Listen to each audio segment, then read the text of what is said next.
Okay, so good evening to all. So we are moving to the next topic. Uh, we are in the third unit basically. Compression member हम पढ़ रहे हैं. In compression member up till now हमने basics देख लिया, modes of failure study किया. Then उसके बाद in the last class we have studied the design of compression member steps, and then we solved a numerical on compression member. After that also we have seen that another numerical which is based on the some built up section, the concept of the built up section. ठीक है. We are continuing with that concept of built up section or built up member. So first we'll have some theory here, and then we'll further move to the numerical part. Okay. Then उसके बाद इसी में हम continue करेंगे आपका lacing design and bracing design. Okay. So first हम थोड़ा theory देख लेते हैं. So in theory the definition is, okay fine, recording. Definition is that design of built up member, right? So it comprises two or more steel section when due to the compressive load single section is not sufficient to carry that much load. Okay. क्या बोल रहे हैं? It comprises two or more steel section when due to compressive load single section is not sufficient to carry that much load. Means let us say force value is given to you. One angle section आप सोच रहे थे provide करेंगे, okay, but it is not enough. So somewhere some way you have to choose more number of sections. Let us say in angle section you have to choose some two angle of section like this. You can choose four angle of section like this. This is called some box section, and here you provide some plate to tie up these section. In case of channel section you may provide section like this, sorry, like this, yes, okay, with some spacing, and this spacing is maintained by some kind of plates, and you join this two channel section C section by plates. So this is how we provide the built up section. Why we are providing this? Because of the high value of load, right? Okay, so एक condition होगी आपकी load जब ज्यादा हो. Second condition क्या है? Sometimes we need equal radius of gyration in both the direction. Full stop. In single section, buckling will occur in the weaker axis where R is minimum, and as a result, load carrying capacity is less about that particular axis. So with the built-up section, higher radius of gyration can be achieved in both the direction. ये कहना चाह रहे हैं कि let us suppose you have some kind of channel section or angle section. So axis CG are somewhere here. This axis y axis is passed. This z axis will pass like this. Okay, this is z axis, this is y axis. So for this C section or channel section, the RZZ value is higher, much higher than this RY value.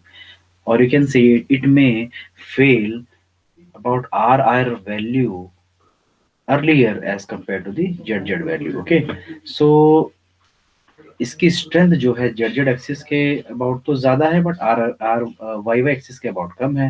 सो हमको कुछ ऐसा करना पड़ेगा कि इसकी strength Y Y के about भी increase हो जाए. ओके, भाई जेड जेड के अबाउट ज्यादा है, वाई वाई के अबाउट कम है, तो ज्यादा स्ट्रेंथ से में मतलब है नहीं, क्योंकि कम स्ट्रेंथ पे आपका जो कॉलम है, जो मेंबर है, वो पहले ही फेल कर जाएगा. So we need to worry for this lesser strength. So इस लेसर स्ट्रेंथ को वाई एक्सिस के अबाउट जो स्ट्रेंथ है, इसको हम कोशिश कर रहे हैं कि वो स्ट्रेंथ इंक्रीज हो जाके लगभग लगभग जेड जेड के अबाउट जितनी है उतनी ही हो जाए. Okay, so we want to increase the radius of gyration about the weaker axis about the y axis, right? So built up section large cross section area than single rolled section. Okay, area भी इसका ज्यादा होगा, obviously area भी increase करेगा.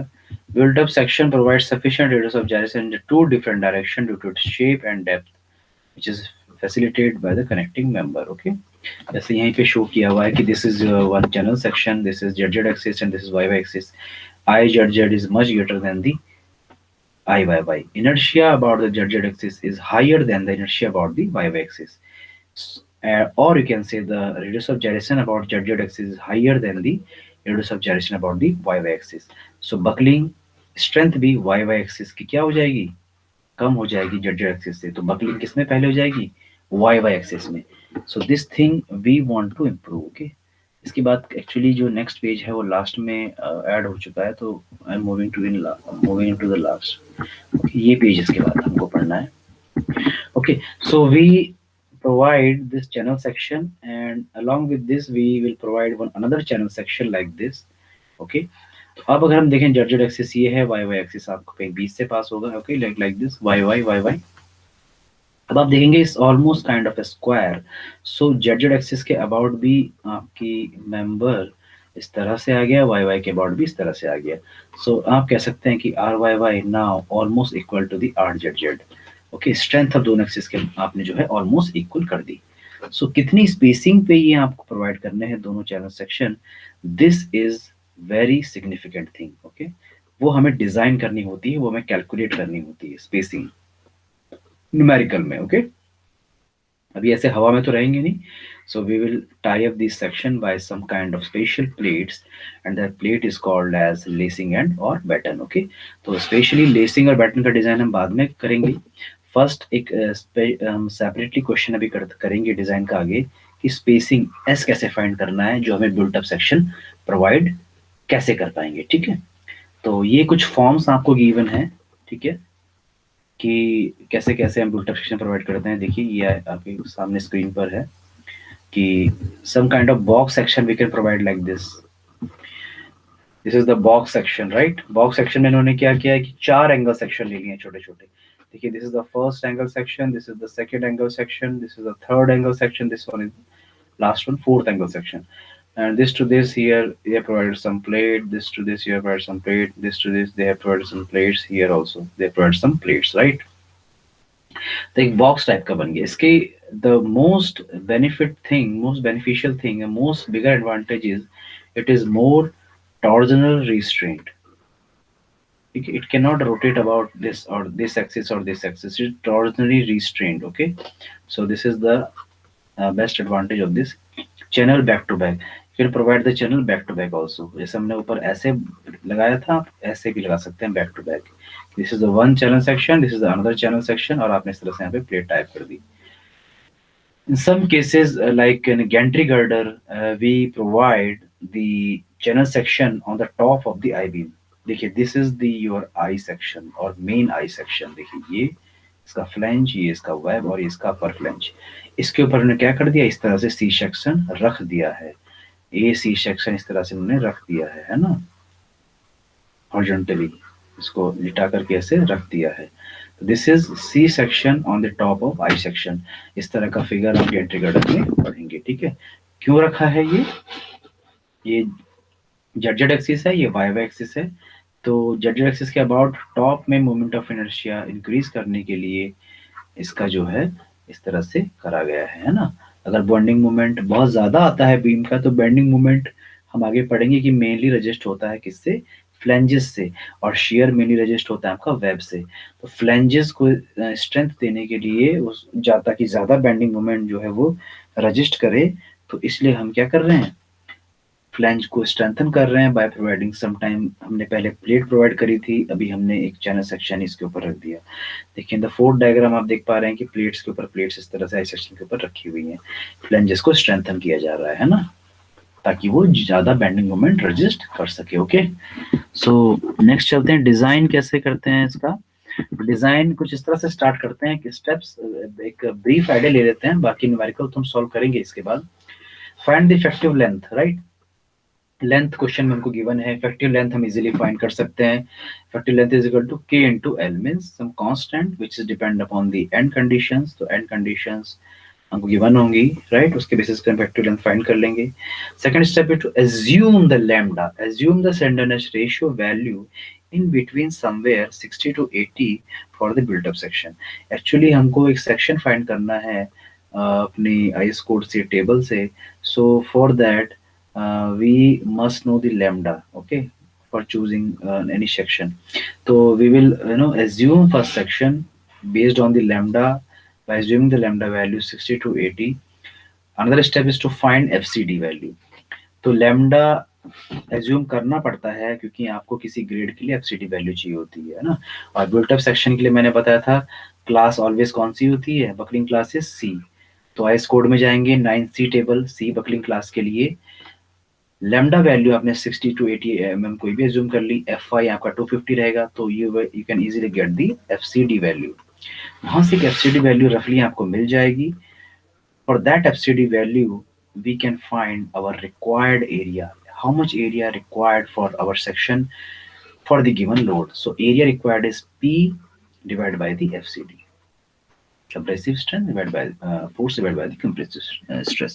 Okay, यहाँ से हमें एक roughly area मिलेगा। For that area required, now we will choose some built up section कि कैसा हमें built up section provide करना है। channel section provide करना है तो कितने channel section provide करने हैं।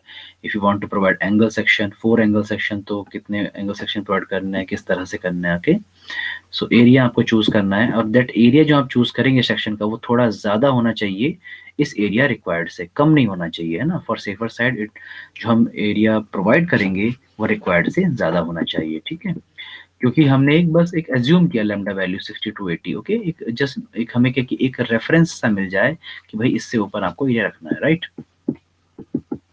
Now arrange the member in such a way that I Z Z should be equal to or nearer equal to I by Y। अब दो चैनल सेक्शन आपके आए, दोनों दो चैनल सेक्शन आपने लेटर से बैक टू बैक ही provide करे, तो बैक टू बैक आपको इस तरह से प्रोवाइड करना है। स्पेसिंग जो इनके बीच की स्पेसिंग होनी चाहिए एस, वो इतनी सफिशिएंट होनी चाहिए कि दैट उसकी वजह से जो आपके मोमेंट ऑफ इनर्शिया है जेड जेड एक्सिस के about and Y Y axis के अबाउट ऑलमोस्ट सिमिलर आ जाएं, right. From the above now find the R minimum value, R minimum value R y y R z में से आप R minimum value find करेंगे। आपके पास I है, आपके पास R minimum है ना, all thing you have, so now you can calculate easily the actual lambda value। पहले आपने lambda assume किया था required area फाइंड करने के लिए, आप अब एक्चुअल लैम्डा फाइंड करेंगे, एक्चुअल स्लेंडरनेस रेशियो। आपके पास एक्चुअल स्लेंडरनेस रेशियो है, एफ आई है, 9C टेबल में जाएंगे एंड फर्दर आप एक्चुअल एफसीडी फाइंड करेंगे। पहला वाला एफसीडी आपने जस्ट एक एरिया के लिए फाइंड किया था, एक रफली, ठीक है। यहाँ से आपको actual FCD, actual compressive stress मिलेगी। ओके, सो दैट स्ट्रेस के बेसिस पे आप क्या करेंगे, stress into area, you easily get the force, design force PD, और बस उस पीडी फोर्स को हम चेक करेंगे कि that PD force must be greater than P external load, hence design is the safe. Okay, so इन्हीं steps के through हम एक न्यूमेरिकल पे चलते हैं, so that we must have a clear idea कि how we can proceed to calculate the spacing of a built up section। Okay, so this is the question here, design a laced column। laced column का मतलब है कि आपने इसमें lacing provide करी है। Lacing कुछ नहीं होता है, जैसे मान लीजिए एक कॉलम आपका ये है, another column this you have, तो इन कॉलम को ज्वाइंट करना है हमें, है ना, क्योंकि हम बिल्ट अप सेक्शन बना रहे हैं।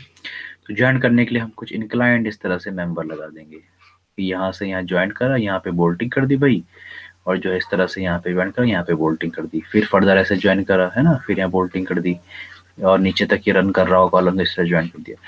इस इंक्लाइंड फ्लैट्स और plates for connecting this to main column section, this is called lacing.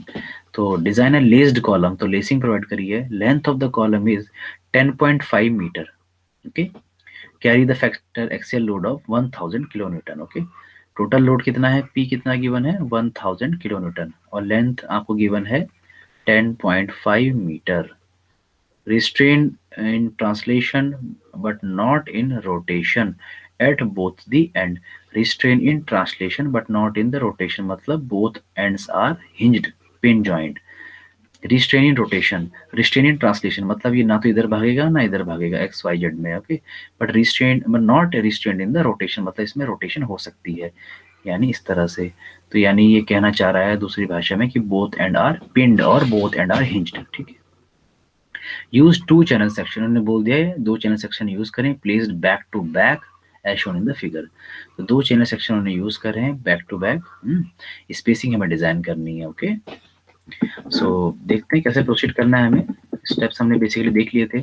First step वही इफेक्टिव लेंथ फाइंड कर रहे हैं। इफेक्टिव लेंथ कैसे फाइंड करेंगे? के इंटू एल। एल आपको given 10.5। K is the one because both end are pinned, so 10.5 ही आया।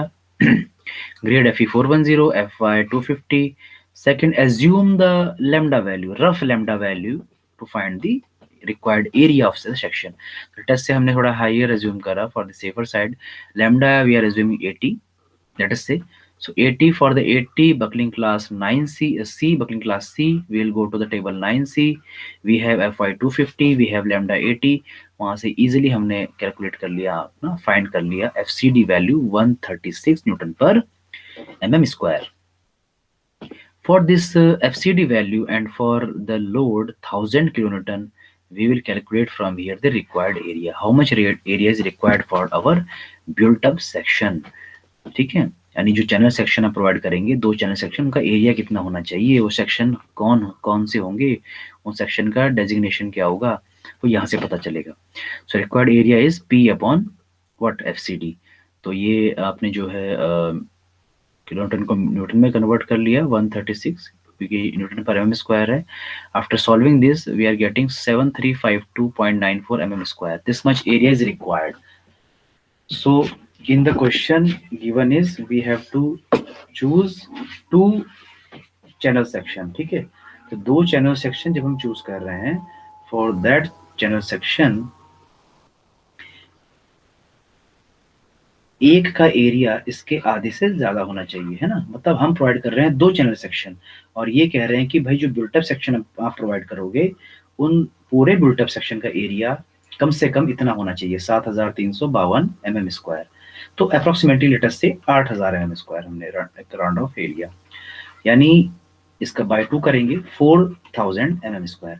तो हमें अब स्टील टेबल में जाएंगे। कहाँ जाएंगे? स्टील टेबल में। स्टील टेबल में गए, चैनल सेक्शन खोल लिया। चैनल सेक्शन ओपन करने के बाद देखा कि किस चैनल सेक्शन का एरिया 4000 के आसपास है। आसपास तो एग्जैक्टली नहीं मिलेगा 4000, है ना। तो 4000 से थोड़ा ज्यादा एरिया, जस्ट 4000 से थोड़ा ज्यादा एरिया किस एंगल सेक्शन का है, बस वो एंगल सेक्शन हमें वहां से पिक कर लेना है। तो हमने जब स्टील टेबल में देखा तो हमें एक एंगल सेक्शन मिला ISMC 300। एक एंगल सेक्शन हमें मिला ISMC Indian standard medium channel section हमें मिला 300। इसका जब एरिया हमने देखा तो हमारा एरिया था 4564 mm square, 4564 mm square.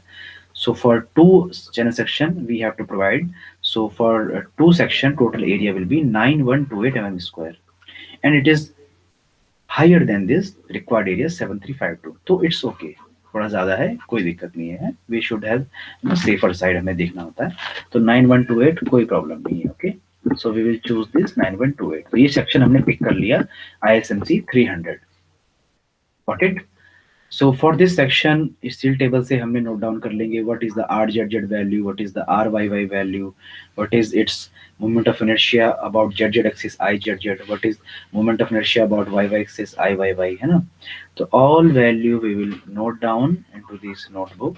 okay, for this section यहाँ पे हमने ये value नोट डाउन कर ली है। ठीक है, thickness of flange 13.6 mm। One thing is CYY। What is the CYY? CYY is distance of center of gravity of this channel section from the vertical। Means this is the channel section, तो this is the vertical axis and here is the CG। CG से लेकर यहाँ तक की जो distance होगी YY axis के about, ये होती है CYY, है ना। इसको कहते हैं CYY, that is 23.6 mm। B is 90 mm। What is the B? ये चैनल सेक्शन की जो विड्थ होती है ये होती है इसकी स्मॉल b यानी 90 mm। तो और ISMC 300 है तो इसकी जो डेप्थ होगी चैनल सेक्शन की 300 होगी ही, है ना। तो ये all thing is given to you, RZZ RYY is given to you. तो यहाँ पर भी अगर आप एक चैनल सेक्शन हम देख रहे हैं तो RZZ हायर है RYY से। तो बस हमें कुछ नहीं करना है इस क्वेश्चन में। बेसिकली हमें दो चैनल सेक्शन इस स्पेसिंग पे प्रोवाइड करने हैं कि हमारा जो RYY है वो भी RZZ के बराबर इक्वल हो जाए। ठीक है, so we need to find that spacing for that R Y Y will be almost equal to R Z Z, ठीक है। सो कैसे इक्वल करना है हमें, by providing this certain spacing, okay. So now R Z Z is the you know what, R Y Y को are Z Z के equal करना है ना बाद में, for the total built up section, right.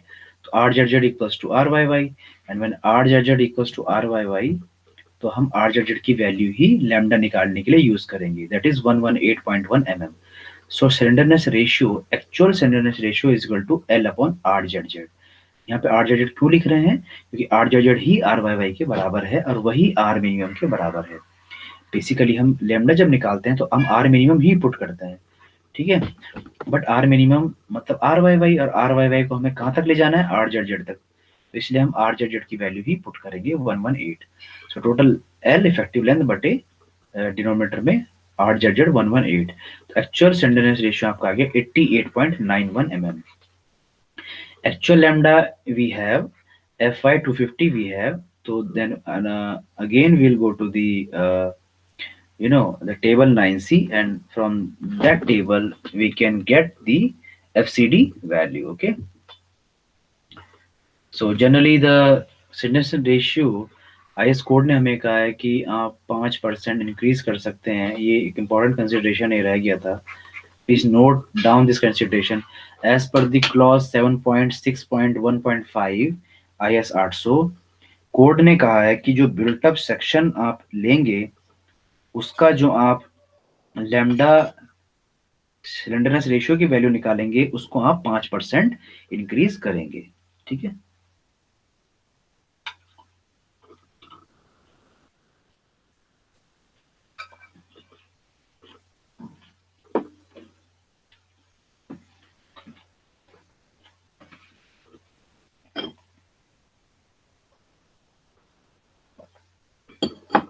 Okay, तो please note this point, effective slenderness ratio should be increased by 5% as per the IS code for built up section। Lambda हमारा आ रहा था 88.91, 5% इंक्रीज करना है, सो ए 1.05 से हम मल्टीप्लाई करेंगे, तो लैम्डा हमारा आ रहा है 93.35। Okay, so lambda is 93.35 which is less than 180 mm, hence okay. किससे कंपेयर कर रहे हैं हम, कि the maximum slenderness ratio for the compression member subjecting to dead load और live load, that is 180 mm, मतलब 180 mm से कम ही होना चाहिए, hence it is okay. Okay, so हम अब जो 9C टेबल में जाएंगे वो 88 को नहीं देखेंगे, 93 को देखेंगे, क्योंकि 5% इंक्रीज करना है, किसके लिए, बिल्ट अप सेक्शन के लिए। तो 9C टेबल में गए, एफ आई हमारे पास है 250 मीटर पर M square, F C D value वहां से हमने निकाल दी। अच्छा, एग्जैक्टली नहीं मिलती है तो इंटरपोलेशन कर दिया, लेट अस से 90 के लिए हमें मिलेगी 121 वैल्यू, आप 9C टेबल चेक करना, ओके। 93 के लिए हमें निकालनी है तो हमने इसको ले लिया x, और लेमडा वैल्यू 100 के लिए हमारे पास कितनी है आईएस कोड में, 107। तो 107 एफसीडी की वैल्यू गिवन है आपको for the lambda 100, okay. 121 given है, तो 93 के लिए आप इजिली निकाल लेंगे, इंटरपोलेशन आपको करना आना चाहिए, ठीक है। इंटरपोलेशन कैसे करते हैं, 100 minus 93.5, this minus this divided by 93.35 minus 90, यानी this by this, so this by this minus divided by this minus this is equal to 107 minus x divided by x minus 121। यहाँ लिख देता हूँ मैं एक बार आपको लिए, 100 minus 93.35 divided by 93.35 minus 90 equals to 107 minus x divided by x minus 121। यहां से हम x वैल्यू फाइंड करेंगे, एफसीडी वैल्यू फाइंड करेंगे फॉर दिस लैम्डा। एफसीडी यहाँ पे हमारी आ रही है 116.31 न्यूटन पर MM square. So what will be the design force, design force is area into this FCD. तो डिजाइन फोर्स हमारा टोटल बिल्ट अप सेक्शन के लिए आ रहा है 1061.68 किलो न्यूटन। अच्छा, ये तो हमारा डिजाइन स्ट्रेंथ आ गया, डिजाइन फोर्स आ गया बिल्ट अप सेक्शन के लिए। अब हमें कंपेयर भी करना है कि जो ये फोर्स आया है, ये एक्सटर्नल लोड, जो लोड पी है, एक्सटर्नल लोड है 1000 किलो न्यूटन, इससे ज्यादा है या कम है। अगर जो ये ज्यादा है देन फाइन, सेफ। अगर ये कम है then we need to redesign this section. So PD value is coming higher than this 1000 kN, hence safe. तो डिजाइन इज सेफ. तो सेक्शन तो हमने चेक कर लिया कि सेक्शन जो हमने लिया है वो बकलिंग में सेफ तो है. Now another task, last task is to find the spacing. अब हमें फाइंड करना है स्पेसिंग. स्पेसिंग हम फाइंड करेंगे किस बेस पे? पैरेलल एक्सिस थ्योरम के बेस पे. Parallel axis theorem. भाई आई जेड जेड हमें पता है ना. आई जेड जेड एक हमें पता है. Total I Z Z built up का कितना हो जाएगा? Twice of I Z Z of I S M C 300 section का. इसको किससे इक्वेट करना है? To twice of I Y Y से, है ना. तो आई वाई वाई यहाँ पर होगा इसका, है ना. इसको आप एक डिस्टेंस पर पहुंचाना है with the help of this parallel axis theorem. ठीक है, तो ये आपको पता है कैसे करते हैं, राइट.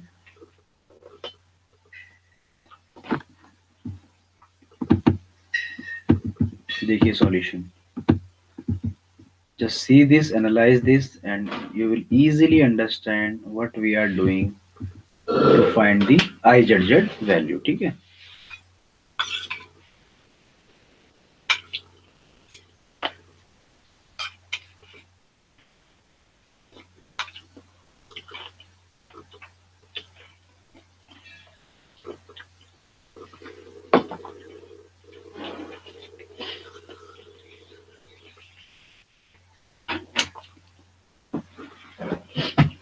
क्या लिखा है? So r Z z can not be increase, so maximum strength is achieved by z Z axis. Okay, r Y Y को आर जेड जेड के बराबर करना है. Twice of I Z Z equals to total I y. तो twice of I Z Z है ना. I Z Z हमें एक सेक्शन का गिवन है आईएसएमसी 300 का 6362.6 into 10 to the power 4 multiplied by g 2. तो दोनों का आ गया. इसको इक्वेट करना है आई वाई वाई सेक्शन से. तो आई वाई वाई यानी ट्वाइस, ये भी दोनों सेक्शन का. तो ट्वाइस कॉमन ले लिया यहाँ पे. अब आई वाई वाई हमको एक सेक्शन का तो पता है, लेकिन उसको शिफ्ट करना है हमें सेंटर पे. तो कैसे करते हैं? पैरेलल थ्योरम क्या कहती है? I Y y moment of inertia आप निकालिए.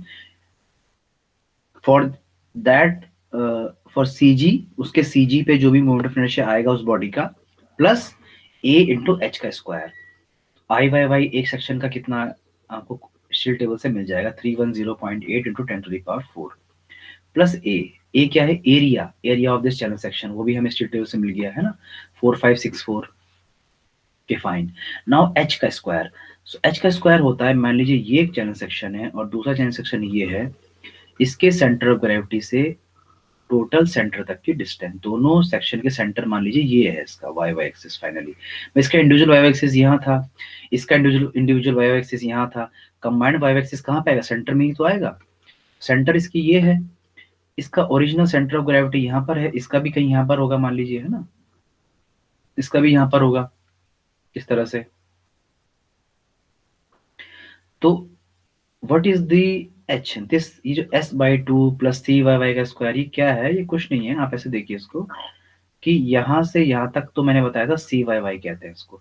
सेंटर ऑफ ग्रेविटी से वर्टिकल के डिस्टेंस को कहते हैं सी वाई वाई. वो भी आपको स्टील टेबल से मिल जाएगा. प्लस अब यहाँ से यहाँ तक टोटल स्पेसिंग होगी ना, ये दोनों चैनल सेक्शन के बीच की जो गैप होगा उसको क्या कहेंगे? स्पेसिंग है. स्पेसिंग को डिनोट कराना है एस से. तो इसका आधा क्या हो गया? S by to. इसको भी भूल जाइए इधर का, ये हाफ भूल जाइए. एक चैनल सेक्शन को एज्यूम कीजिए, इसके सेंटर ऑफ ग्रेविटी से इस हाफ तक की distance C Y Y plus what S by two. ये डिस्टेंस हो गई यहाँ से लेकर यहाँ तक की डिस्टेंस. इसका स्क्वायर, तो होल स्क्वायर इसका मैंने कर दिया. तो एच स्क्वायर करना है तो एच स्क्वायर यहाँ पे कर दिया, है ना. प्लस आई वाई वाई, इसका खुद का आई वाई वाई. इसके लिए भी सेम कहानी हो जाएगी, तो इसलिए मल्टीप्लाइड बाहर 2 कर दिया, है ना.